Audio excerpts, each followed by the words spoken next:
Islamabad blast का order Munir ने दिया था। कौन करवा रहा है ये दहशतगर्दी? ये जो दहशतगर्दी है इसके पीछे कौन है? मरियम नवाज साहिबा तो कहती थी कि इसके पीछे वर्दी है, और आज वो वर्दी वालों के ही साथ जो है वो बसंत मना रही हैं। मुनीर ने मस्जिद में बम भिजवाया था।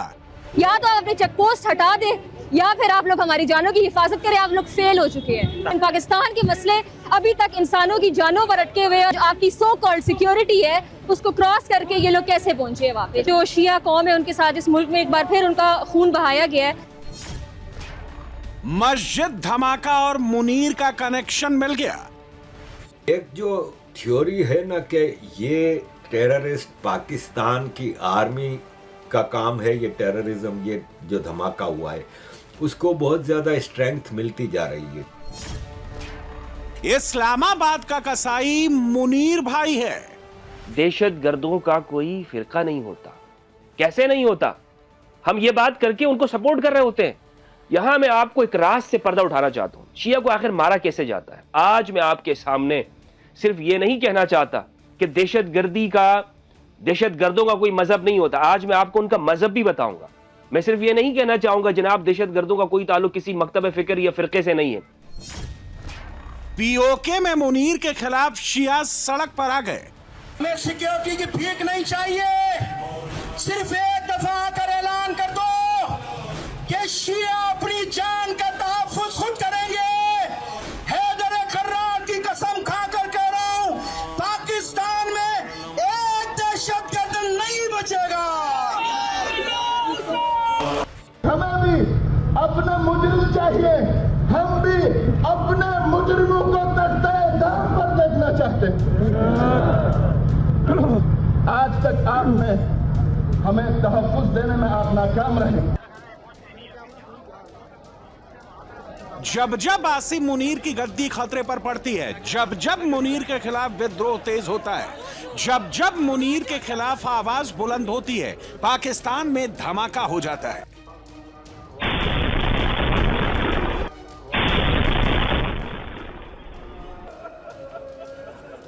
जैसा इस्लामाबाद में शिया मस्जिद में हुआ, लाशों का अंबार लग जाता है।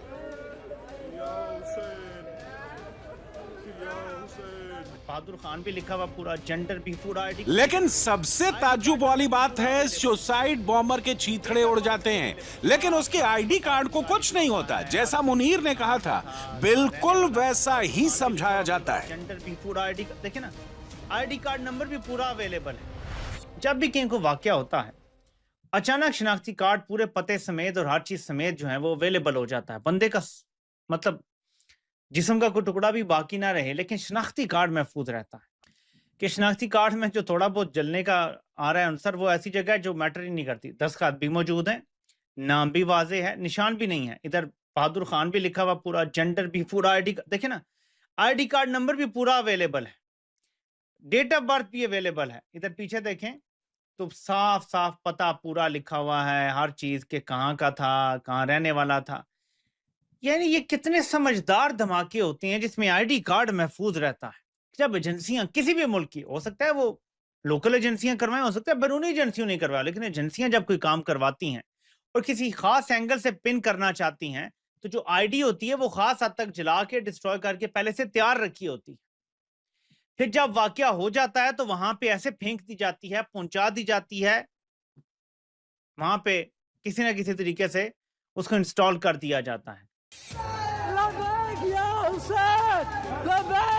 इस्लामाबाद ब्लास्ट की टाइमिंग मुनीर के लिए परफेक्ट है। मुनीर जो डर पाकिस्तान को दिखाना चाहता था, वो उसने दिखा दिया। ऐसा नहीं है कि इस्लामाबाद ब्लास्ट की भनक किसी को नहीं थी, बल्कि पाकिस्तानी सेना में सबको पता था मुनीर अपनी गद्दी के लिए खून बहाने वाला है। आज से 8 दिन पहले, 8 से 9 दिन पहले, 9 दिन पहले मुझे इंफॉर्मेशन आई। मैं हैरान हो गया। मैंने इंफॉर्मेशन सुनी, मैंने कहा कि यार इसको कन्वे करना है सर, ये तो बहुत खतरनाक बातचीत है। कैसे अपनी ही मुल्क की एजेंसियां इस तरह कर सकती हैं? मैंने उसको अपनी जर्नलिस्टिक रिस्पॉन्सिबिलिटी पूरे करते हुए वेरीफाई करने की कोशिश की, तो दूसरे साहब ने मुझे कहा कि तुम्हें ये किसने बताया? मैंने कहा सर मैं अपने सोर्स तो नहीं आपको बता सकता। उसने कहा यार देखो, ये हमारे नेशनल इंटरेस्ट में नहीं है इस इंफॉर्मेशन को शेयर किया जाए, और कुछ चीजें स्ट्रेटेजिक कंपल्शन होती हैं। जनरल साहिबान की एक बड़ी प्यारी बात है कि जो भी चीज जो है उन्होंने वो करनी होती है, उसको कहते हैं जनाब जो भी हराम काम भी हो तो स्ट्रेटेजिक कंपल्शन बन जाता है। कंफर्मेशन मुझे मिल गई कि होने वाला, अगले दिन मैंने खबर चला दी। अब सबसे बड़ा सवाल, मुनीर ने इस्लामाबाद और शिया मस्जिद को क्यों चुना? सबसे पहले आसिम मुनीर की सोच शियाओं को लेकर क्या है, वो जानिए। आसिम मुनीर सुन्नी मुसलमान हैं। मुनीर के पिता सुन्नी मस्जिद में मौलाना थे। आसिम मुनीर की पढ़ाई मदरसा में हुई है। मुनीर खुद को हाफिज बताता है। पाकिस्तान के मदरसों में शियाओं को लेकर क्या सिखाया जाता है, ये खुद मदरसे से पढ़े इस पाकिस्तानी से सुनिए। हमने भी इन्हीं मदारिस के अंदर पढ़ा है। मैंने भी 10-12 साल इन्हीं मदारिस के अंदर तालीम हासिल की है।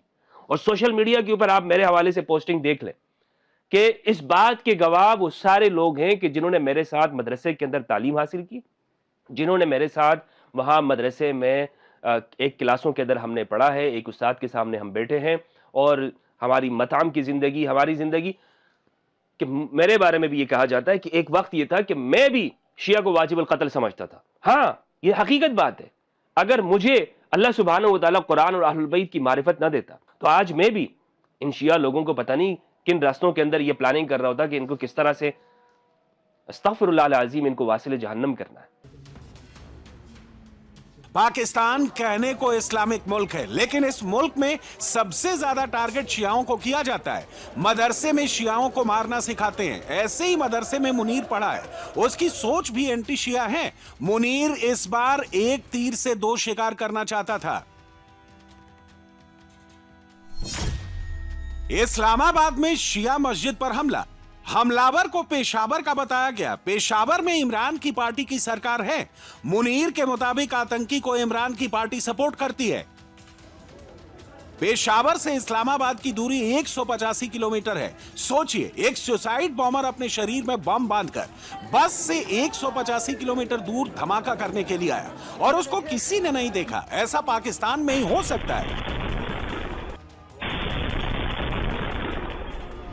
मेरे लिए जो सबसे इम्पोर्टेंट है ना वो ये है कि जो दहशतगर्द के हवाले से या खुदकुश बमबार के हवाले से जो इत्तलात आई हैं कि वो बाकायदा नौशहरा से जैकेट पहनकर पब्लिक ट्रांसपोर्ट से इस्लामाबाद पहुंचा है।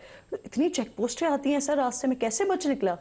देखिए, बात यह कि अभी तो ये सारी चीज़ें कुछ मालूमात बेस्ड हैं और कुछ चीज़ें जो है ज़ाहिर है एजम्पशन बेस्ड भी होती हैं। जब आप इंटेरोगेशन कर रहे होते हैं उसमें 100% वो चीज़ नहीं होती। हम ये कह रहे थे कि पहाड़ों के ऊपर दहशतगर्द आ रहे हैं, नीचे उतर रहे हैं। उस वक्त हमें कहा गया कि आप जो है ना मुल्क के रियासत के ऊपर इल्ज़ाम लगा रहे हैं, आप गलत बयानी कर रहे हैं। मुराद सईद और दीगर लोग उस वक्त बार बार कहते रहे, तो दहशतगर्दों को तो आप फिर लाने वाले हैं। अब बात, मुनीर ने इस्लामाबाद को क्यों चुना, यहां पर धमाका क्यों किया?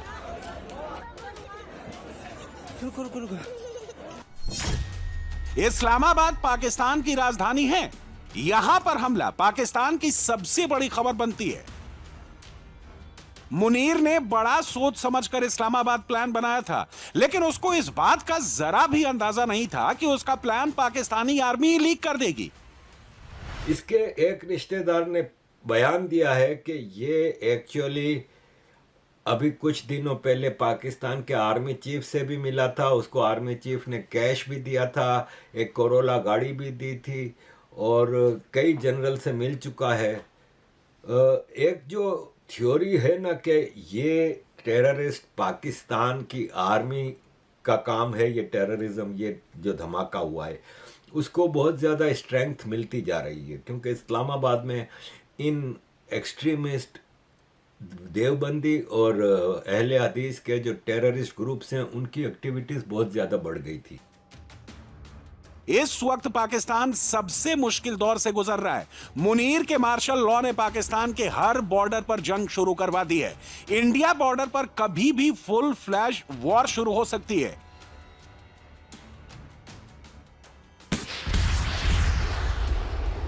एक गोली और अफगानी बॉर्डर पार करने के लिए पाकिस्तान में घुस जाएंगे।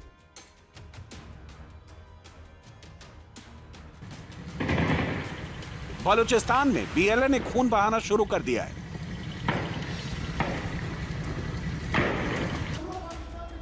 पाकिस्तान के अंदर इमरान खान की रिहाई सबसे बड़ा मुद्दा बन गया है।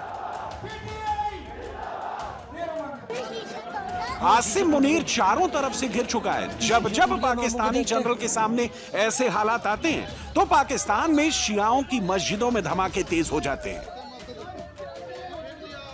30 से 40 हजार शिया कत्ल हुए एस्टेब्लिशमेंट की नाक के नीचे। ज़िया-उल हक ने सपोर्ट किया उन जाती तंजीमों को जिन्होंने शिया का कत्लेआम किया, इसीलिए शिया इतनी नफरत करते हैं। जब भी एस्टेब्लिशमेंट उनको अपने पास बुलाती है वो कहते हैं कि यार हम तो इसी नैरेटिव पे थे जो आज आपने एफएटीएफ के बाद अडॉप्ट किया। मैं तो शिया उलमा से भी डिस्कशन करता हूं, जब वो आर्मी चीफ के सामने बैठे होते हैं तो मुझे बताते हैं कि हमने क्या डिस्कशन की।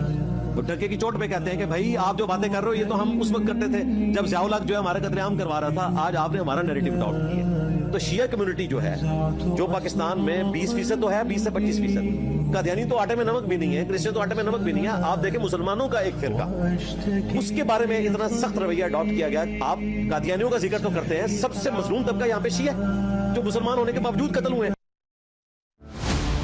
आसिम मुनीर को लगा था कि वो पाकिस्तान का हीरो बनेगा, उसके कसीदे पढ़े जाएंगे, किताबों में उसकी कामयाबी पढ़ाई जाएगी। लेकिन जब मुनीर का सपना टूटा तो उसके पैरों के नीचे से जमीन हिल गई। अफगानिस्तान पाकिस्तान के संबंध सबसे ज्यादा खराब हो गए। अमेरिका ने पाकिस्तान का साथ छोड़ दिया, यूएई ने पाकिस्तान से अपना उधार वापस मांग लिया, दुनिया ने पीओके को भारत का हिस्सा मान लिया। मुनीर के सारे रास्ते बंद हो गए। ऐसे में पाकिस्तानी आर्मी को एक काम आता है, पाकिस्तानियों का खून बहाना। जैसे इमरान खान जिस वक्त 2014 में जो आर्मी पब्लिक स्कूल पे अटैक हुआ था इमरान खान का, जैसे मैंने कहा 126 डेज का प्रोटेस्ट चल रहा था और किसी तरीके से इमरान खान हटने को तैयार नहीं थे। उस वक्त एक अटैक हुआ था आर्मी पब्लिक स्कूल पे और इमरान खान का वो धरना खत्म हो गया था। इसी तरीके से कहा जा रहा है कि अक्सर इस किस्म के अटैक्स और अक्सर इस किस्म की चीजें जो है वो पाकिस्तान की स्टेट टाइम टू टाइम इस्तेमाल करती रही है अपने फायदे के लिए, अपने ही लोगों को मार के और अपना मकसद हासिल करती रही है। तो कई बार इस किस्म के शक व शुबे भी लोगों के दिलों में आ रहे हैं कि कहीं ऐसा तो नहीं है कि ये जो अटैक है इसमें कहीं ना कहीं पाकिस्तान की स्टेट या पाकिस्तान की एजेंसीज या पाकिस्तान की गवर्नमेंट जो है वो खुद ही इन्वॉल्व हो। ऐसा लोगों का ख्याल है। कई लोगों का ये भी कहना है कि भाई ऐसा कैसे हो गया कि इतनी बड़ी नंबर 1 एजेंसी जो अपने आप को कहते हैं, इनको पता कैसे नहीं लगा कि इतना बड़ा एक अटैक प्लान हुआ। पाकिस्तान में जो कुछ भी होता है, जहां पर भी गोली चलती है, या तो पाकिस्तानी आर्मी के ऑर्डर पर चलती है या उनको पता होता है क्या होने वाला है, कहां पर कितना फायदा हो सकता है, उसके बाद फैसला लिया जाता है।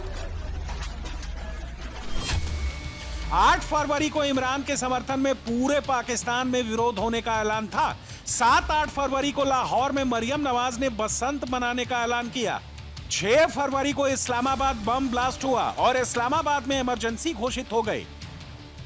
पाकिस्तान में हिंदुओं के बाद शिया सबसे बड़ा टारगेट है। पाकिस्तान में हिंदू तो अब बचे नहीं और शियाओं को भगाने का पूरा जोर लगाया जा रहा है। मैं 20 साल की थी जब कूचर रिसालदार में मेरे घर से कुछ वक्फे पर जो है धमाका किया गया और मेरे मोहल्ले के बेशुमार लोग उसमें शहीद हुए। मेरे अपने चचा, मेरे 2 चचा जो है वो दहशतगर्दी के टारगेट किलिंग में 2010 में शहीद हो चुके हैं। और आज जब मैं 23 साल की हो चुकी हूँ, दोबारा हम लोग इसी वही मसले पर जो है आए यहाँ पर खड़े होके कि दोबारा शियों को नमाज के दौरान शहीद कर दिया गया। दुनिया जो है वो जो है टेस्ला जो है वो गाड़ियाँ बना रहा है, नासा जो टेस्ला है, एलन मस्क वो स्पेस पे जा रहा है, लेकिन पाकिस्तान के मसले अभी तक इंसानों की जानों पर अटके हुए और पाकिस्तान की शिया नस्ल कुशी अब तक हो रही है। 1947 में पाकिस्तान में करीब 30% शिया थे। अब पाकिस्तान में शियाओं की आबादी 15% बची है, जिस पर कभी सुसाइड अटैक होता है तो कभी गोलियों से भून दिया जाता है। पाकिस्तान में 1987 और 2014 के बीच 5000 शियाओं को मार डाला गया। गिलगित बाल्टिस्तान में 1947 तक 80% शिया थे, जिनकी आबादी कम होकर अब 50% हो गई है। इस्लामाबाद में शिया मस्जिद में ब्लास्ट हुआ तो इसका विरोध पीओके में हो रहा है।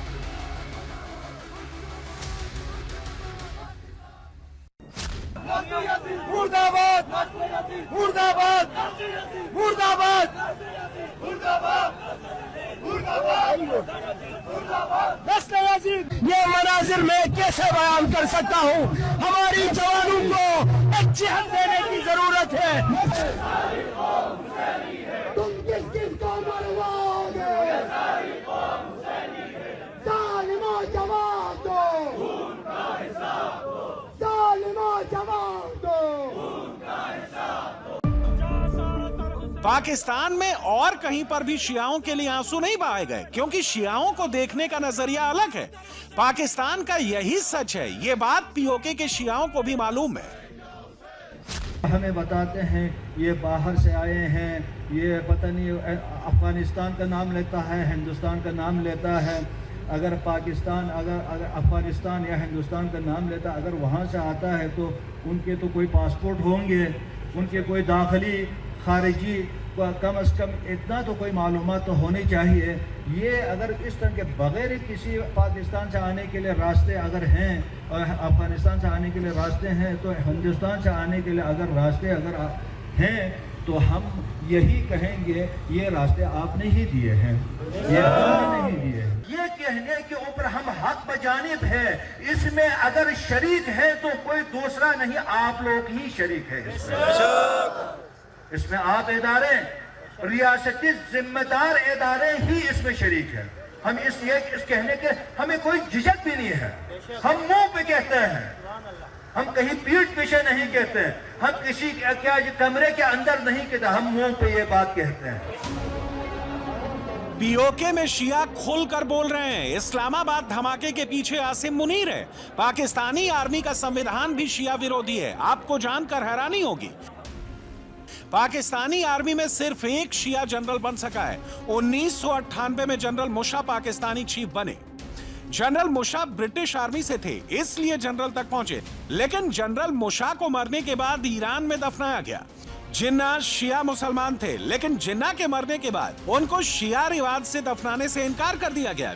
जिन्ना की बहन को कोर्ट जाना पड़ा ताकि शिया तरीके से उनको दफनाया जा सके, लेकिन सुन्नी आबादी के दबाव में जिन्ना को मरने के बाद सुन्नी घोषित किया गया। पीओके को भी पता है शियाओं के साथ पाकिस्तानी आर्मी क्या करती है, इसलिए पूरा पीओके विरोध में खड़ा हो गया है।